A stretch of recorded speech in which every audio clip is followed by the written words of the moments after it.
नमस्कार दोस्तों study online 24 में आपका स्वागत है। तो दोस्तों यहाँ हम लोग क्वेश्चन देखेंगे बीपीएससी मेंस के लिए और ये क्वेश्चन काफ़ी इम्पोर्टेंट है। सविनय अवज्ञा आंदोलन में बिहार के योगदान का वर्णन करें। तो दोस्तों काफ़ी अच्छा क्वेश्चन है कि सविनय अवज्ञा आंदोलन जो 1930 में हुआ था, इस आंदोलन में बिहार की जो योगदान है उसका चर्चा करना है, उसका वर्णन करना है। तो आइए शुरू करते हैं। तो दोस्तों अगर अभी तक अपने चैनल को सब्सक्राइब नहीं किया है तो सब्सक्राइब करके बेल आइकन को प्रेस कर लीजिए ताकि नोटिफिकेशन आपको मिल जाएगा। आइए शुरू करते हैं। तो दोस्तों सविनय अवज्ञा आंदोलन का अर्थ है, यानी सविनय अवज्ञा आंदोलन का अर्थ क्या है। तो सबसे पहले इसका अर्थ जानते हैं कि इसका अर्थ क्या होता है। तो सविनय अवज्ञा यानी विनय के साथ आज्ञा का उल्लंघन करना, यानी विनय के साथ सरकारी नीतियों का उल्लंघन करते हुए सत्याग्रह का सहारा लेकर ब्रिटिश सरकार का विरोध करना। तो ये आपका अर्थ हो गया कि सविनय अवज्ञा आंदोलन का अर्थ क्या होता है। तो विनय के साथ आज्ञा का उल्लंघन करना, यानी विनय के साथ सरकारी नीतियों का जो उल्लंघन किया गया सत्याग्रह का सहारा लेकर ब्रिटिश सरकार का, उसी को सविनय अवज्ञा आंदोलन के नाम से जाना जाता है। इस आंदोलन में गांधी जी ने अहिंसा को अपना प्रमुख अस्त्र बनाया, यानी सविनय अवज्ञा आंदोलन जो था ये गांधी जी के द्वारा शुरू किया गया था 1930 ईस्वी में। और इसमें दोस्तों गांधी जी क्या करते हैं कि विनय के साथ सरकारी नीतियों का उल्लंघन करते हैं और सत्याग्रह की शुरुआत करते हैं और अहिंसा को प्रमुख अस्त्र बनाते हैं। तो ये आपको ध्यान में रखना है। इसको दोस्तों आप लोग अपने तरीके से भी लिख सकते हैं। तो ये हमारा जो था यहाँ से यहाँ तक आपका भूमिका हो गया। नेक्स्ट हम लोग आगे देखते हैं। गांधी जी के नेतृत्व में सविनय अवज्ञा आंदोलन का आरंभ होने से हमारे देश के इतिहास में 1930 में एक सर्वाधिक महत्वपूर्ण वर्ष एवं विस्मयकारी वर्ष सिद्ध हुआ। यानी जो गांधी जी के नेतृत्व में सविनय अवज्ञा आंदोलन की शुरुआत हुई थी, इसके कारण हमारे देश के इतिहास में 1930 में एक सर्वाधिक महत्वपूर्ण वर्ष और विस्मयकारी वर्ष के रूप में जाना जाता है, सिद्ध होता है। अब यहाँ दोस्तों महात्मा गांधी का एक इमेज बताया गया है और यहाँ जो दिया गया है सविनय अवज्ञा आंदोलन की शुरुआत। तो दोस्तों सविनय अवज्ञा आंदोलन की शुरुआत जो होती है, इसको आप लोग डायग्राम भी बना सकते हैं या ऐसे भी आप लोग रिकनेक्ट कर सकते हैं। तो इसकी शुरुआत जो होती है दोस्तों 12 मार्च 1930 को होती है। कहाँ होती है? 12 मार्च 1930 को साबरमती आश्रम से। तो ये ध्यान रखना है कि सविनय अवज्ञा आंदोलन की जो शुरुआत होती है कहाँ से होती है? 12 मार्च 1930 को साबरमती आश्रम से। तो ये आपको ध्यान में रखना है, जिसे दांडी यात्रा के भी नाम से जाना जाता है। और यह जो है 12 अप्रैल से शुरुआत होती है, 12 मार्च से शुरुआत होती है और 6 अप्रैल को गांधी जी नमक बनाकर इसका उल्लंघन करते हैं। यानी इसकी समाप्ति जो होती है 6 अप्रैल 1930 को होती है।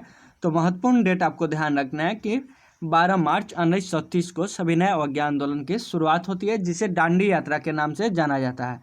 और नमक बनाकर नमक कानून का उल्लंघन गांधी जी के द्वारा 6 अप्रैल 1930 को किया जाता है। तो ये भी आपको ध्यान में रखना है। इसमें प्रमुख कार्यक्रम जो था क्या था? नमक बनाना। क्या था? प्रमुख कार्यक्रम था नमक बनाना। महिलाओं द्वारा शराब एवं विदेशी वस्तुओं की दुकानों पर धरना देना, यानी विदेशी वस्तुओं एवं शराबों की दुकानों पर धरना देना।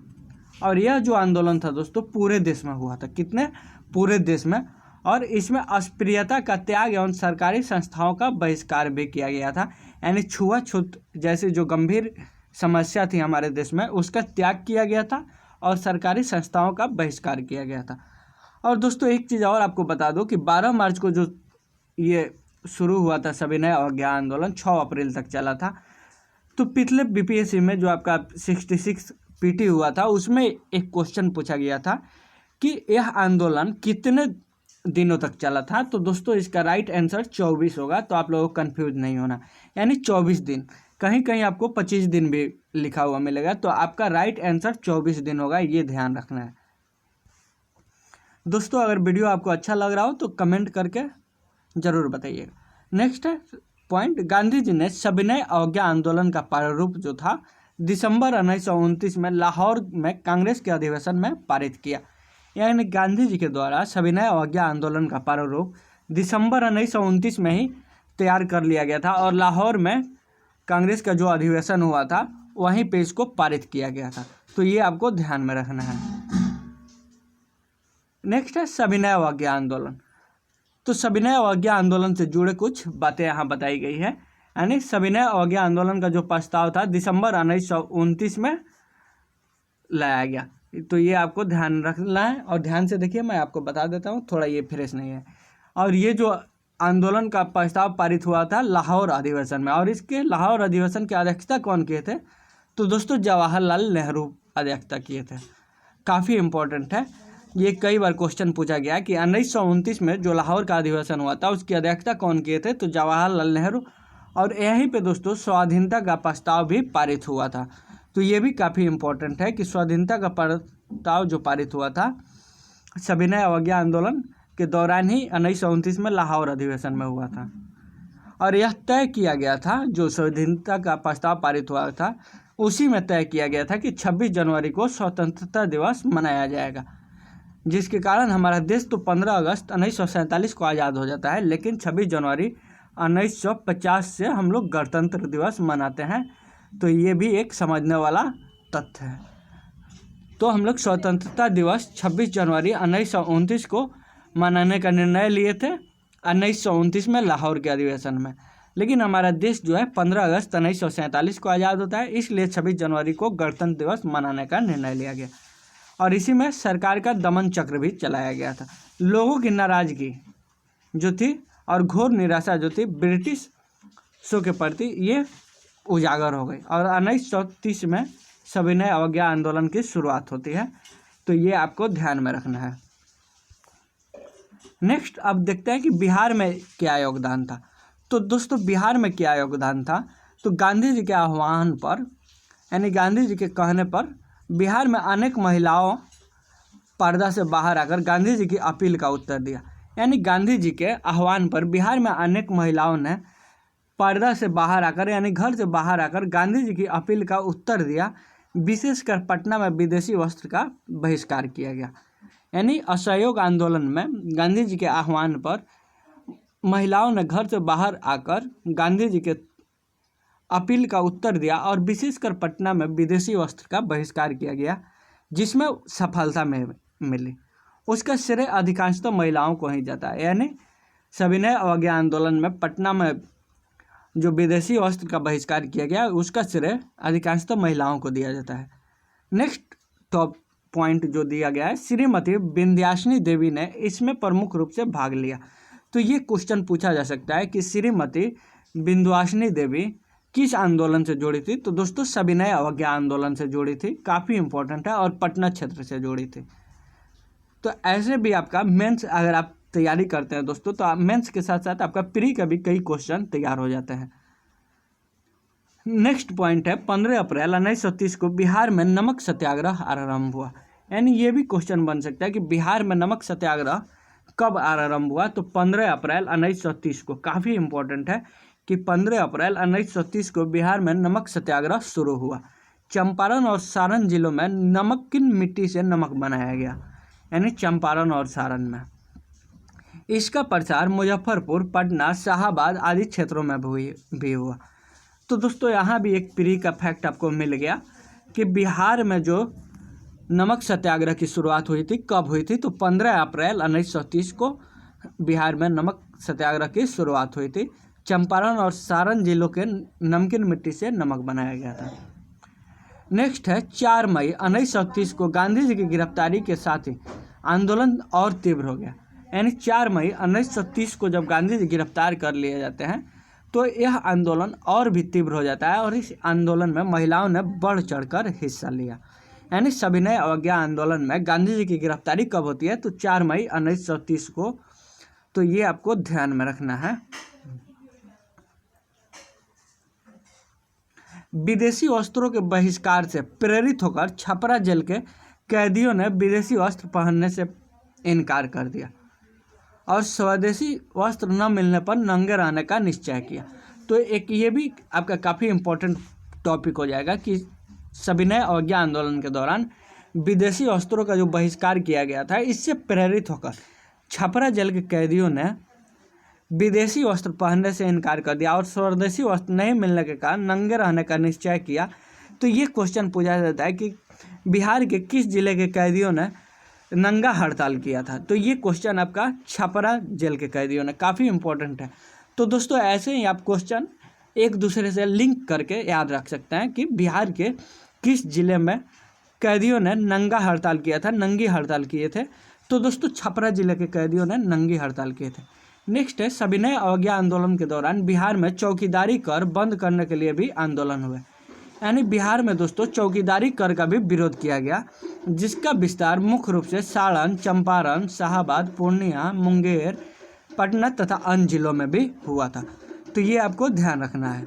नेक्स्ट पॉइंट देखते हैं, कांग्रेस के प्रमुख नेताओं को गिरफ्तार कर लिया गया।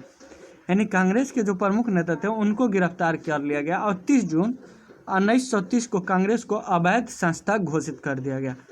तो ये भी क्वेश्चन बन सकता है कि कांग्रेस को किस आंदोलन के दौरान अवैध संस्था घोषित किया गया था। तो दोस्तों कांग्रेस को सविनय अवज्ञा आंदोलन के दौरान अवैध संस्था घोषित किया गया 30 जून 1930 को। और गांधी जी की गिरफ्तारी कब होती है? तो 4 मई को। तो ये आपको ध्यान में रखना है कि गांधी जी को 4 मई को गिरफ्तार किया जाता है और कांग्रेस को 30 जून 1930 को अवैध संस्था घोषित कर दिया जाता है। और बिहार में कब हुआ था? तो ये मैंने आपको बता दिया कि 15 अप्रैल 1930 को सविनय अवज्ञा आंदोलन हुआ था, शुरुआत।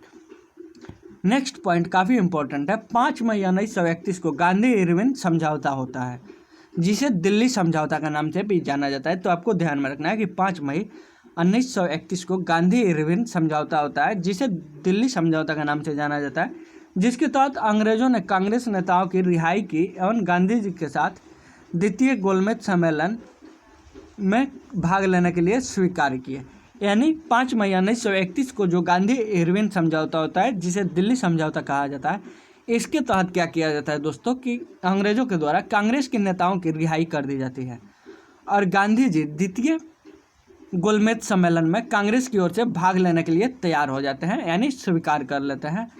अब यहाँ एक और मैं आपको इम्पोर्टेंट क्वेश्चन बताता हूँ कि गांधी जी द्वितीय गोलमेज सम्मेलन में भाग लेने के लिए किस जहाज से ब्रिटेन गए थे? तो उसका नाम था SS राजपुताना। क्या नाम था? SS राजपुताना। और एक और इम्पॉर्टेंट फैक्ट है कि तीनों गोलमेज में भाग लेने वाले व्यक्ति कौन थे? तो BR अम्बेडकर एवं तेज बहादुर सप्रू। तो ये 2 नाम आपको ध्यान रखना है कि BR अम्बेडकर और तेज बहादुर सप्रू तीनों गोलमेज सम्मेलन में भाग लिए थे। नेक्स्ट पॉइंट है, 1932 में राजेंद्र प्रसाद, ब्रजकिशोर प्रसाद, कृष्ण बल्लभ सहाय, जिन्हें KB सहाय के भी नाम से जाना जाता है। दोस्तों आपको ध्यान में रखना है, KB सहाय के नाम पर पटना के शास्त्री नगर में एक KB सहाय विद्यालय भी है। तो आपको ध्यान में रखना है कि 1932 में राजेंद्र प्रसाद, ब्रजकिशोर प्रसाद, कृष्ण बल्लभ सहाय आदि गिरफ्तार किए गए। मोतिहारी में गोलीकांड में कई लोग मारे गए। और मोतिहारी में दोस्तों गोलीकांड भी होता है, गोली चलती है जिसमें कई लोग मारे जाते हैं। इसी समय रैमजे मैकडोनाल्ड द्वारा सांप्रदायिक निर्णय के विरुद्ध गांधी जी ने हरिजनों के उद्धार की बात की थी। बिहार में हरिजन सेवक संघ की शाखाएं भी खोली गई थी। यानी जो 1932 में क्या होता है कि राजेंद्र प्रसाद, ब्रजकिशोर प्रसाद, कृष्ण बल्लभ सहाय आदि को गिरफ्तार कर लिया जाता है।